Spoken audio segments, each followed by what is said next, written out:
Hello guys, आप सभी का वेलकम है हमारे चैनल ट्रिकी मैकेनिकल एग्ज़ाम में। गाइस, जो भी कैंडिडेट अपना मार्क्स नहीं डाले हैं वो अपना मार्क्स डालेंगे। हम लोग 1 तारीख को एनालिसिस करेंगे कटअप के बारे में, ठीक है दोस्तों। इस वीडियो में हम लोग समझेंगे कि ऑब्जेक्शन आप कैसे करेंगे, एकदम लाइव टू लाइव आपको दिखाएंगे कैसे करना है ऑब्जेक्शन, ठीक है। आंसर की जो आपको लग रहा है प्रॉब्लम है उसको किस प्रकार आप वेरीफाई करवाएंगे, कैसे करवाएंगे। अगर आप आज ईमेल भेज देते हो कुछ काम नहीं होगा। आपको भेजना कब है? 30 तारीख को शाम के 5 बजे तक, यानी 30 तारीख के शाम के 5 बजे तक आप भेजोगे तो वो रिसीव करेंगे, ठीक है। तो 30 तारीख को सभी को मेल भेजना है, 30 तारीख को, है ना। 30 तारीख को शाम के 5 बजे यानी सुबह सुबह भेज दीजिएगा। तो 29 तारीख को सब आप लिख लिख के रख लीजिएगा और डिटेल सब सेव कर लीजिएगा और 30 तारीख को भेज दीजिएगा, ठीक है। तो कैसे क्या करना है ये पूरा स्टेप बाय स्टेप आपको ऑब्जेक्शन रेज करने का पूरा प्रक्रिया हम बताएंगे, ठीक है। तो पहले तो कुछ पढ़ लेते हैं थोड़ा सा, उसके बाद हम लोग करेंगे, क्योंकि ईमेल मैंने लिख रखा है, ठीक है। देखिए, यहाँ पे नोटिस में क्या बोला गया था कि अगर किसी कैंडिडेट को आपत्ति में अगर जो जिस भी आंसर की जारी किया है, अगर उसमें कुछ गलतियाँ लगता है तो वो आपत्ति दर्ज करा सकते हैं, ठीक है ना। लेकिन उससे पहले उत्तरों की पूरी तरह से आपको समीक्षा, यानी कि एकदम कॉन्फिडेंट होना चाहिए कि हाँ भाई गलत है तो ही है ना। अगर ऐसे वैसे गलत नहीं है तो फिर झूठे मीठे आप ऐसे नहीं भेज सकते, उसका रीज़न होना चाहिए और आपको रीज़न भी भेजना पड़ेगा, है ना, कि क्या आपको गलत लग रहा है, क्यों गलत लग रहा है। ऐसे नहीं कि आप भेज दिए बस हो गया, ऐसा नहीं होता है, ठीक है। तब वो इग्नोर कर दिया जाएगा, है ना। तो ईमेल यहाँ हम बहुत इंपॉर्टेंट रोल है, अगर सही तरह से भेज पाए तो सही है, नहीं तो फिर नहीं। ईमेल भेजना कहाँ है? देखिए, control@jccb.com, जो भी आप देख रहे हैं यहाँ पे अब दिखाएंगे हम, ठीक है।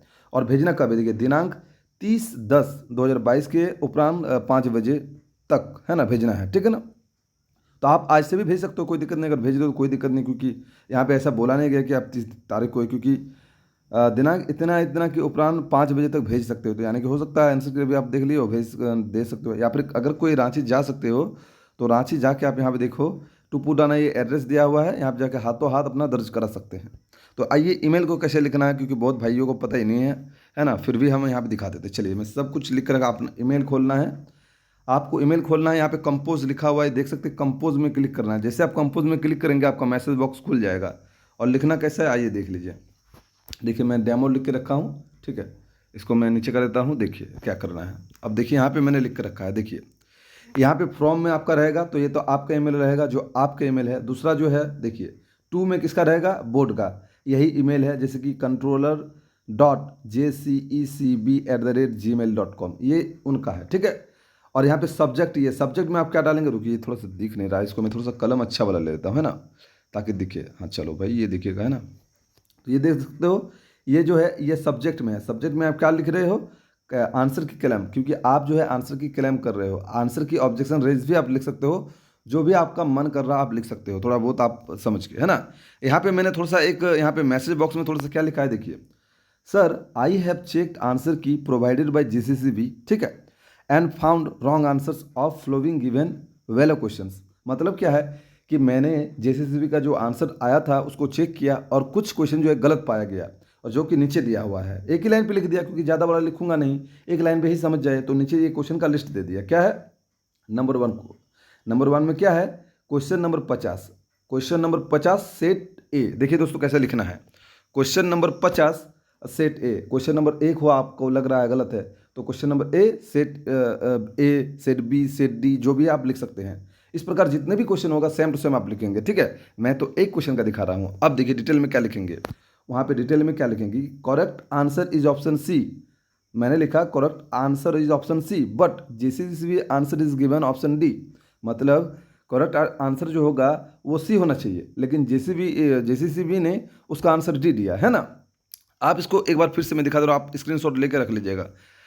और यहाँ पे देखिए, correct answer is option C but JCB answer D दिया है, ठीक है। तो यहाँ पे मैंने उस क्वेश्चन का जो क्वेश्चन था उस क्वेश्चन का फोटो खींचा। इस क्वेश्चन को मैं थोड़ा सा, अगर दिख रहा तो अच्छी बात है, मैं दिखा दे रहा हूँ, नहीं दिख रहा है ना। तो इस क्वेश्चन का आंसर की मैंने 50 नंबर क्वेश्चन है, इस 50 नंबर क्वेश्चन को मैंने फोटो खींचा, अटैच कर दिया। और देखिए, आपके घर में कॉपी है ना, आप घर में कॉपी में लिखते हैं तो एक ब्लैंक पेज ले लीजिएगा और उस पर लिखना है कि क्या गलत है क्या नहीं है, ठीक है। वहाँ पे पेज में आपको लिखना है और वहाँ पे पूरा वेरिफिकेशन करना है कि देखिए इसका ऑप्शन ये होने वाला है। जैसे अगर कोई रीजनिंग का क्वेश्चन गलत है तो आप अपना सोल्यूशन दे के उनको बता सकते हैं ना। तो बस ये क्वेश्चन पेपर का फोटो ले लेना है और जो सोल्यूशन आप किए हैं, जो सोल्यूशन मतलब आपको लग रहा है कोई रीजनिंग का क्वेश्चन गलत है, तो आप उसका सोल्यूशन कर लेंगे और सोल्यूशन उनको भेजेंगे, देखिए सर इसका ऑप्शन सी आ रहा है, ऑप्शन डी आ रहा है, इस प्रकार आप भेजेंगे, ठीक है ना। और रही बात टीचिंग एप्टीट्यूड और उसमें सोल्यूशन कैसे करेंगे, है ना, तो कोई बुक्स, कोई गूगल, किसी का भी रेफरेंस मिल जाएगा, तो वहाँ का उस फोटो को अटैच करके आप उसको देना है, ताकि उनको लगे कि हाँ, तब वो वेरीफाई करेंगे ऐसे, है ना। हालांकि आप इतना कर दोगे तो भी वो सोचेंगे, लेकिन ज़्यादा सोचते नहीं वो, ठीक है। इसीलिए आप अगर सॉल्यूशन साथ में दे दोगे ना तो अच्छी बात है, कि बोलिएगा देखिए मैंने उस बुक से सर फ्रेंड मित्रता पढ़ा था, उस बुक का वहाँ पे उस क्वेश्चन का फोटो खींच के आपको भेज देना है, अगर कोई दूसरा बुक में अगर दूसरा आंसर दिया हुआ है, ये ऐसा भी आप कर सकते हो, ठीक है, ऐसा भी आप कर सकते हो। तो कोई एक आइडेंटिफिकेशन मार्क्स भी भेजना है, जैसे कि मान लीजिए क्यों आप गलत, ये कैसे गलत हो सकता है ना, तो इसका रीजन आप दे सकते हो। तो क्या बोले हम, यहाँ पे जो लिखा हुआ देखिए, sir I checked answer key provided bye GCB and found wrong. जितने भी क्वेश्चन होगा, तो मेरे को क्वेश्चन अभी एक ही लिखा मैं, आप इस प्रकार यहाँ क्वेश्चन 2 लिख सकते हैं, क्वेश्चन 3 लिख सकते हैं, और जितने भी क्वेश्चन होगा उसको फोटो खींच के यार अपलोड कर दीजिएगा। और नहीं तो एक एक करके बाय लैंग्वेज भी कर सकते हैं, कोई दिक्कत नहीं है ना, एक एक करके आप भेज सकते हैं, ऐसा कर सकते हैं। और हो सके तो एक साथ अटैच करके भी भेज सकते हैं, ठीक है, जैसे आपको अच्छा लगेगा आप वैसे कर सकते हैं। तो इस प्रकार आपको ईमेल भेजना है। आई होप इस वीडियो के बाद अब कोई डाउट नहीं आपको आना चाहिए, है ना।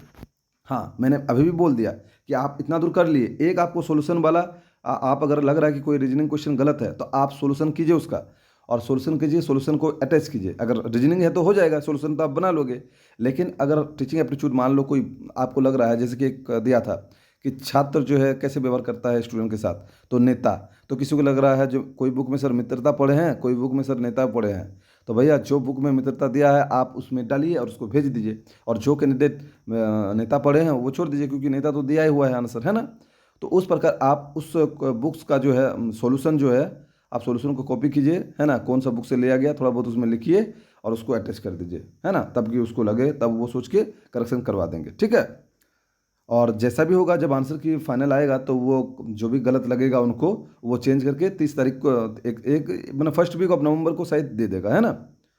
तो आई होप इतना डिटेल सफिशिएंट है आप लोगों के लिए, क्योंकि आप लोगों को दिक्कत आ रही थी, इसीलिए मैंने बोला कि कहीं भी दिक्कत होगा तो हम ज़रूर आपको बताएंगे। और जो भी कैंडिडेट हमारे वो कट ऑफ वाले एनालिसिस में फॉर्म नहीं भरे हैं, तो जल्द से जाके भरिए, और लिस्ट ऑफ कॉलेजेस के सीट्स को जल्द से जाके देख लीजिए, है ना। तो मिलते हैं नेक्स्ट वीडियो में, तो bye bye, thank you very much for watching this video.